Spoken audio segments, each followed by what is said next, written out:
Now, one of the things that we always like to start out with is this diagram or chart looking at the different types of inflation or ways to measure CPI. And there's all different metrics, and one of the key ones that we've talked about in the past is this Cleveland median CPI, 16% trimmed, and how it's sitting above core CPI. Because our thing is it acts as almost like a magnet and it's showing where core CPI is going. And again, you're not seeing this massive increase. You're seeing a lot of staying power, like the Atlanta Fed sticky CPI. In March of 22, it was 4.8. Now it's 6.6%. Core CPI is at 5.6%. So again, you're seeing a lot of this staying power on the sticky side, on the core side, and that's what gives us pause. When you look at, okay, well, the headline number can drop, but what is happening beneath the surface? What is happening to the actual consumer? And this is telling you that the consumer is still in pain and feeling a lot of that pain. Now, when you look at the core services X housing, and then the new term, super core, the core services X housing and healthcare, you're still seeing that it's either going sideways or increasing. So there's still this problem that is persistent and prevailing within the market, that services is not going down. And remember, services is the largest component of the CPI. It's 70% of the U.S. economy, and it's the largest thing that people buy. I mean, think to yourself of like, what do you purchase? Is it a good or is it a service? And that's the problem when you start looking at it, because everything has been created into a service. And that's where we continue, which is why stagflation is becoming more entrenched. And now, as someone who has sat here and has said this since 2020, where before this number went to 100%, I had said that we are going to get stagflation. And now that is becoming more of a view, because this transitory SPAC drop was never going to happen, no matter how many times they said it or didn't say it or said it in a different way or a synonym of, it was never going to happen. So now when we look at the select categories of what caused that CPI, airfare obviously is one thing, but electricity is the interesting one. Again, back to my PE fund, what we're buying. Electricity is not something we see going down. But one of the things, gasoline, fuel oil collapsed, and it was down almost 20%. So when you have that miss on the CPI side, it was because of gasoline and fuel oil. Now, remember, this was March. What happened in April? Well, in April, you had OPEC cut their production or announce a production cut, which will hit in May. So clearly, there is a shift now where what happened on gasoline, what happened in fuel oil has now reversed.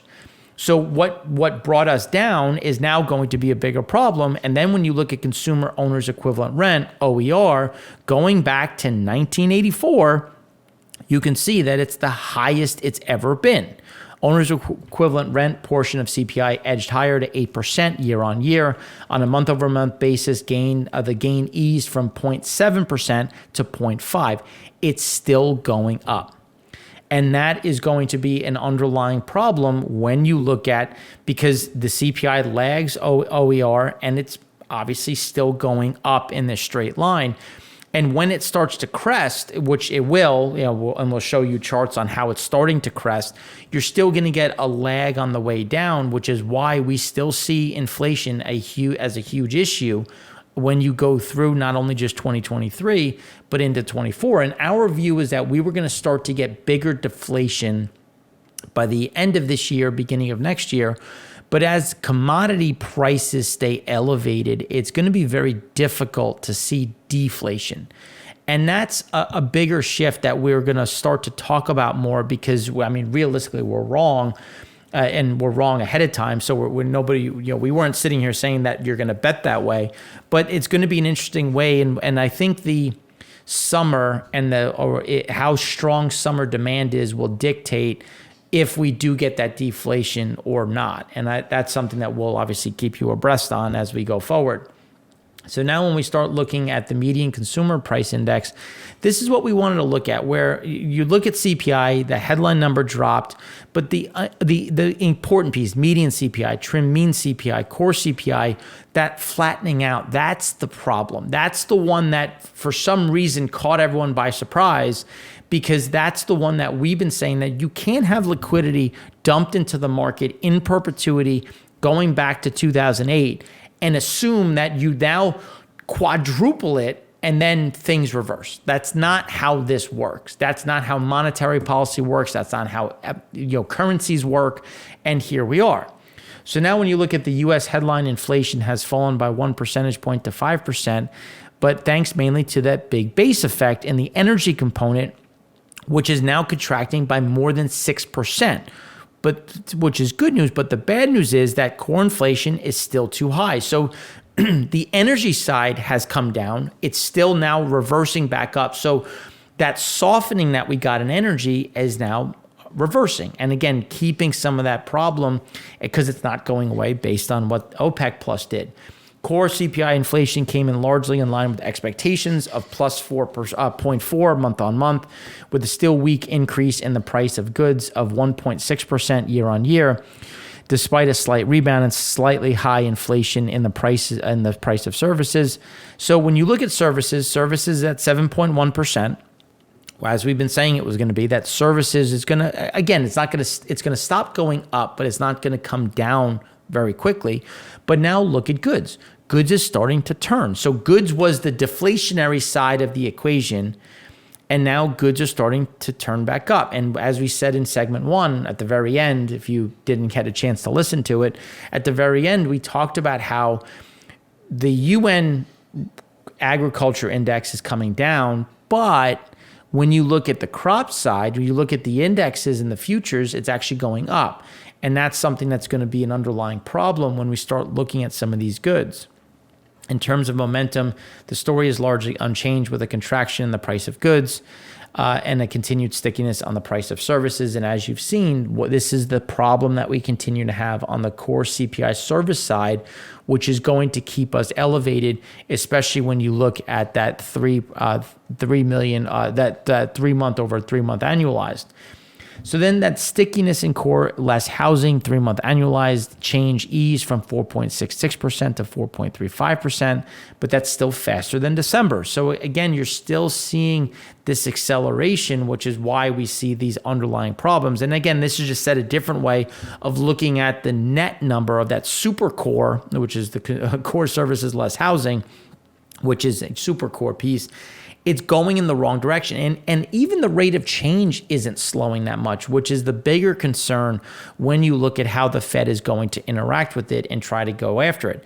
The downward resistance is still due to the rise in rents, which accounts for more than 55% of the core CPI services, and whose momentum slightly declined down to 8.6%, confirming that we're close to a peak given that 1 year lag. But it doesn't mean that lag is going to accelerate aggressively, which is why we see some of the stickiness. The core services price component, excluding rent, the most important for the Fed, declined to 5.8%, but with a rise in momentum up to the 4.8% month on month from the 4.4%. It's largely dependent on wage developments and should only gradually decline by 4% by the end of the year. So this is the gradual piece. This is the one where it's not going to collapse. You're just seeing, again, this hanging out up here and leading towards and really keeping that deflationary backdrop. So in the end, core inflation is still expected to be around 3.6% in December. And even that is probably likely going to be driven to the upside. The question is going to be, how aggressive is summer driving? Do we get a huge boom in travel and vacations? If we do, inflation's going to stay hot. If we don't, that will be a better piece when we look at the underlying flows going into next year and going into, how we close out the end of the year in general. So then when you look at the projections, that's where you start to get these projections. But again, there's flexibility in all of them. It's always going to be, and as you can see, there's kind of this nice gradual decline. And as we've seen, People have been talking about this gradual decline that hasn't come to pass. Instead, it then kind of comes back up, and we see this stickiness and bouncing around, which is not something that's going away. But supporting some of that decline is the first time since April of 2020, both headline and core PPI, Producer Price Index, fell.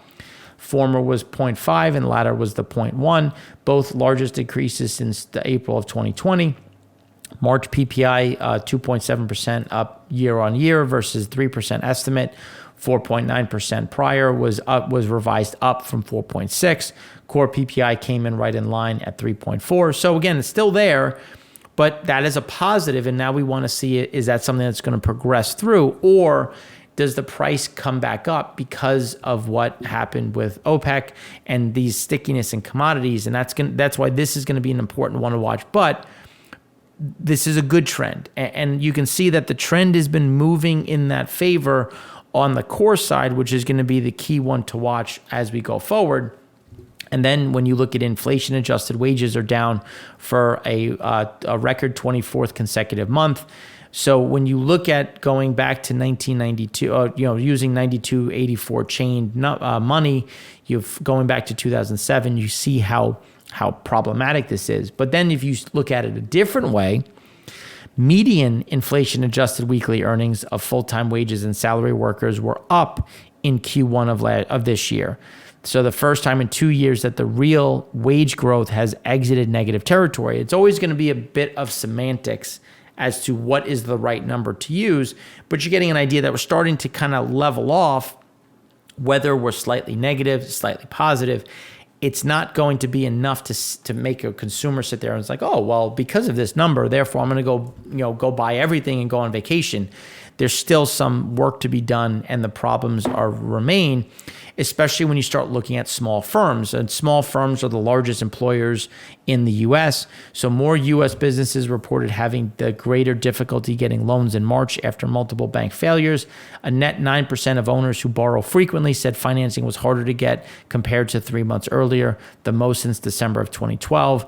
The same share expects tougher credit conditions in the next 3 months, matching the highest level in a decade. So if you can't get new money, the likelihood of investing, hiring new people, increasing wages diminishes. So then when you look at the year-on-year drop in price component within the small business NFIB, optimism continued to plunge into recession territory, which again is something that is not surprising in general when you look at some of those pricings. But when you look at the small business price, higher prices, yes, year-on-year, it came down to negative 29%. But look at the gross number. So it went from 65 to 37. But 37 going back to the 1980s is still the highest it's ever been, taking out obviously the COVID pop. So it's important to put that into perspective when you're looking at some of these economics. A small business sales expectations have trended lower over the past handful of years. So has forward PE. However, some of the improvement has been there. But again, more reason why we see equities again moving to the downside, given some of this kind of lofty expectations when you look at the market. So job openings and hiring plans component within March, small business update, both rolling over. The latter has fallen to the lowest since the pandemic started. So when you look at the hiring plans, they're coming down. And again, it's still coming down. It's slowing, but it's still moving in the right direction, which is something that the Fed actually wants to see. Now, buy now, pay later, BNPL, shows the breakdown of how users have reported their buy now, pay later usage. Groceries come in at 21%. That's a problem. Groceries are usually at the lower end of that spectrum, but given it's only 940 people. So you have to take it kind of with a grain of salt. But the fact that this is tracking so high is a problem, because if you take that to the next level, it's like, well, groceries are a key piece. And when you look at, as we talked about in segment one, prices going back up, this is going to be an even bigger issue in general. So March retail sales weaker at negative 1% versus negative 0.5 and negative 0.2% from the prior, which was revised up. Ex-auto sales was negative 0.8, so that was much worse. And the control group came in at negative 0.3 versus the estimate of negative 0.5. So again, you're starting to see that roll, but look at how high we are on the gross level. 692 billion. But again, it starts gradually, and we do see that rate of change accelerating. But it's important to look at, well, what is the driver? Well, gasoline was the driver. So as gasoline adjusts, what is that going to mean as gasoline prices continue to go higher following the OPEC decision, following some of these commentary? And that's going to be a bigger and an important piece to watch at the retail backdrop. But Johnson Redbook Index, same store sales, weekly retail sales per Redbook have eased to 1.1% year on year, softest gain since February of 2021. And you can see the trend. Like the trend is clearly intact. Yes, nothing goes down in a straight line, or as we say, nothing dies in a straight line, but you're still getting that general trend to the downside. For the first time since April, as we were saying before, you're seeing that PPI drop, but given some of these key shifts that we've seen, how likely is this to play out? Which is why then you start looking at, well, let's break these PPIs down into its components. Finished consumer goods portion of PPI is still showing deflation in a 3-month annualized, but look at the gross. So yes, it's down 2.3%. But the gross has barely even broken down. I mean, you're looking at something where going back to 1990, you're still at the sideways level. Progress continued for the finished goods in year-on-year terms, with the slowest gain since February of 2021. But even at that 3.2, go back through time, going back to the 1980s, you're still at a very high number. So that's why there's still this pressure in there. There's still this stagflation. But as this continues, and we'd like to see the PPI personal consumption goods really break down, you're still going to see some of that pressure to the upside. So the intermediate demand eased to -1% in March, first annual contraction since November of 2020. Finished services component of PPI declined by 0.17, which was the largest. So again, you're seeing a movement in the right direction, but we need to see this continue before we see that again bleed into the CPI piece. While the Atlanta Fed side, wage growth for job switchers and stayers reaccelerated in March, with the former moving to 7.3% and the latter to 5.9%, which is not what the Fed wants. And then wage growth for the highest earning quartile, now strongest on record going back to the late 90s at 5.3%, and wage growth for the lowest earning quartile has rolled over from the peak, but again, you're still at 7.1%.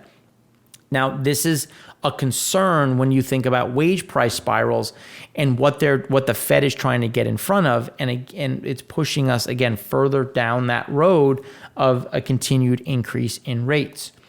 So now when you look at two different metrics, so the trend in average hourly earnings, the orange one, now totally at odds with the Atlanta Fed, which is the blue.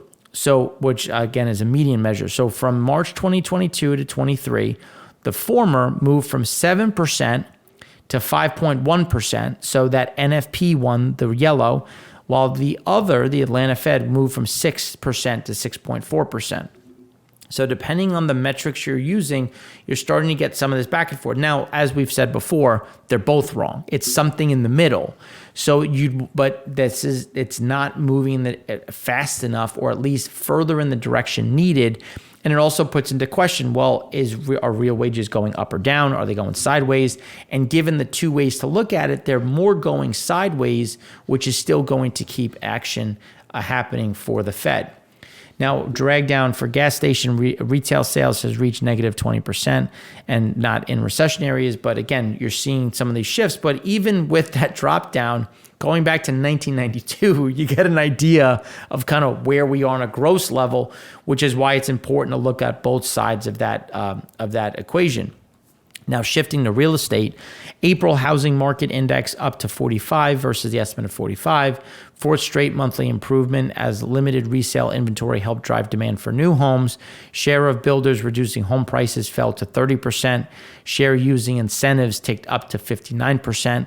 So again, you're just kind of bouncing around, but we don't see this huge recovery from here. Not unusual to see the large upswing in utilities component of industrial production, but it's gone from 7.2% to 8.4%. So manufacturing, again, slowing, but utilities going up. And that's when you start looking at housing and you start looking at people's expenses at the house and what utilities are going to do for that, and where we see electricity prices and some of the more ancillary issues that are going to hit the consumer that I don't think are truly appreciated in the market.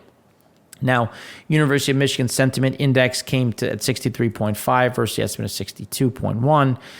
Current conditions rose from 66.3 to 68.6. Expectations same, but you can see just kind of bouncing along at the bottom. Per the latest, the Consumer Sentiment Index, buying conditions for vehicles, houses, large durables hasn't improved, and it's actually likely going to get worse as the recent spike in the one-year inflation expectation, which is that orange or yellow line, had a big uptick, which is consistent with gasoline, given the fact that those have bounced following the commentary from OPEC. Now, existing home sales fell to negative 2.4%. No region saw an increase, down 22% from last year. MBA purchase index points to lingering softness at lows. Median price was down 1% year on year. Consecutive drop in 11 years. Housing affordability stable at depressed levels. And existing home sales and housing affordability, you're getting an idea of the persistent problems that we continue to see in the market, which is not surprising to see. And now what is surprising is to see the purchase index drop, because when you look at seasonality, this is where you typically start to see a bit more of an increase in the seasonality side. But when you look at purchases, when you look at index, you're getting an idea that there's a lot of negativity still out there, which is why when we look at rents, posted their first annual decline since the start. So that's a positive when you look at OER, some of that drawdown. And then the new listings. So the median U.S. asking rent came in at negative 0.5, which was the first annual decline since March of 2020.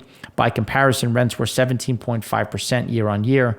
Per Redfin, new home listings fell 23.3% to the lowest level on record, because again, people are looking at these prices and saying, well, if prices fall, I refuse to sell my price at these levels, which is why, as we come back to it, it's very much this kind of mental game of when people start to see some of those shifts. Median U.S. home sale price fell 3.3% in March to $400,528, largest year-on-year drop since 2012. Follows February's 1.2% drop, which was the first annual decline since 2012. It's a positive, but again, we're so elevated and so high up. I mean, you're talking about something that is 60, 80, 90% above.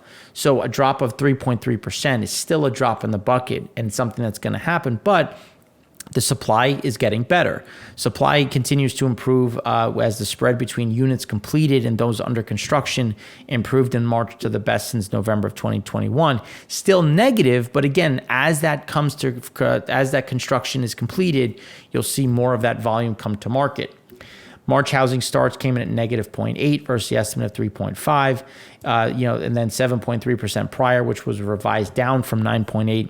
Building permits came in at negative 8.8 versus the estimate of 6.5. So again, you're starting to kind of get this balance, and it's a balancing act. As we've been saying, it's not a perpetual drop down. It's more of this chevron pattern to the downside. Now, prospective buyer traffic portion of housing market index was unchanged in April. Not surprising here, just because you start to see a bit more. Total number of multifamily housing units under construction, now just a touch under the highs that we saw in November of 1973. And then the recent low in the home builder sentiment was made, and then the Fed hiked rates. If more hiking is in store, it would differ in terms of history, because typically home builders bounce when rates start to come down. And as we've been saying, that's not going to happen, which is why we do see a bit more of a sideways move and a bit more of a downward trajectory. But again, not this huge downdraft, just more pressure to the downside. Now, when we look at the S&P 1500 home building index has rallied sharply off the lows.